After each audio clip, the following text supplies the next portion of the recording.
Top quality और consistent performance के लिए सिर्फ सिल्वर पंप। टॉप क्वालिटी और कंसिस्टेंट परफॉर्मेंस के लिए सिर्फ सिल्वर पंप, नाम याद रखना।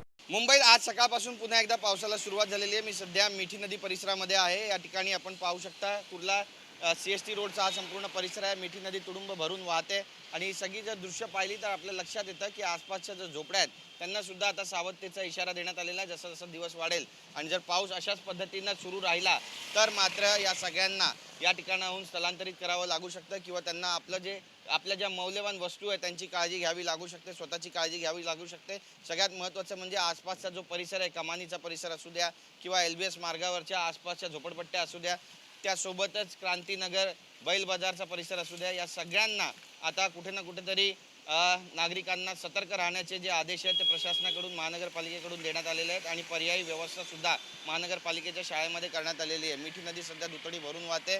इशारा पातळी जी आहे ती कोणत्याही क्षणी मिठी नदी ही ओलांडू शकते। जर मोठा पाऊस झाला तर मात्र या ठिकाणी बचाव कार्य आणि मदत कार्याला सुद्धा सुरुवात केली जाईल अशी माहिती जी आहे ती महानगरपालिकेकडून दिली जाते। काल मिठी नदीनं आपण पाहिलं की रौद्र रूप धारण केलं होतं। बरंचसं मिठी नदीचं जे पाणी आहे ते कुर्ला LBS रोडवर क्रांतीनगर आणि त्यासोबतच बैल बाजार त्यासोबतच आसपासच्या परिसरामध्ये पसरलं होतं आणि यामुळे जनजीवन विस्कळीत झालं होतं। नागरिकांना नाहक त्रासाला सामोरं जावं लागलं होतं। आज देखील परिस्थिती तशीच असण्याची शक्यता नाकारता येत नाही आहे। त्यामुळे नागरिकांनी स्वतःची काळजी घेणं अत्यंत गरजेचं आहे। कॅमेरा पर्सन योगेश गुरवचा गिरीश गायकवाड TV9 मराठी मुंबई।